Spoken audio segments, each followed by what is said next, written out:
आपल्या ह्या कोकणामध्ये मच्छीमारी हा धंदा मुख्य आहे आणि मच्छीमारीवरच सर्व उपजीविका सर्वांची चालत आलेली आहे.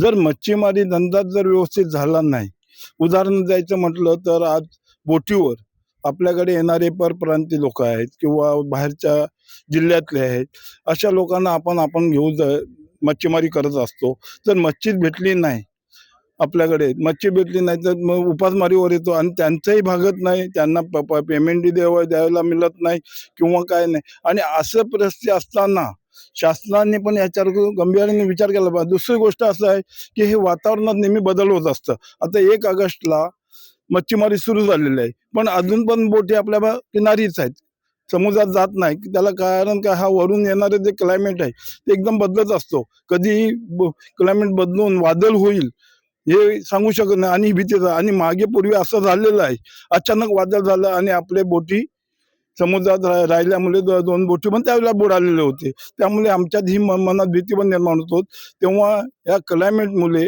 आणि दुसरी गोष्ट आपली मच्छीमारी धंदाच होत नसल्या कारणाने हे आज आपल्यावर उपासमारीची वेळ आलेली आहे. आणि ती शासनाने खरोखर याच्यावर गांभीर्याने विचार करून आपल्याला सुरळीत मच्छीमारी कशी होईल त्याच्यासाठी शासनाकडून योग्य ती आम्हाला फॅसिलिटी मिळाली तर आज आमचे मच्छीमार जगू शकतील आणि मच्छीमार बोटीवाले पण जे आपल्याकडे येणारे कामगार वर्ग आहे त्यांनाही सांभाळू शकतील. आज परिस्थिती आमच्याकडे बिकट आहे, तर शासनाने याच्यावर गांभीर्याने विचार करावा. हे एक मच्छीमार म्हणून आपल्याकडे आपल्या चॅनलच्या थ्रू शासनाकडे ही आमची कळकळीची विनंती पोचवावी आणि शासनाकडून आम्हाला जास्तीत जास्त जी काय मदत होईल ती मिळवून द्यावी, एवढे आम्ही आपल्या चॅनलच्या तरी आपल्याला आवाहन करतो.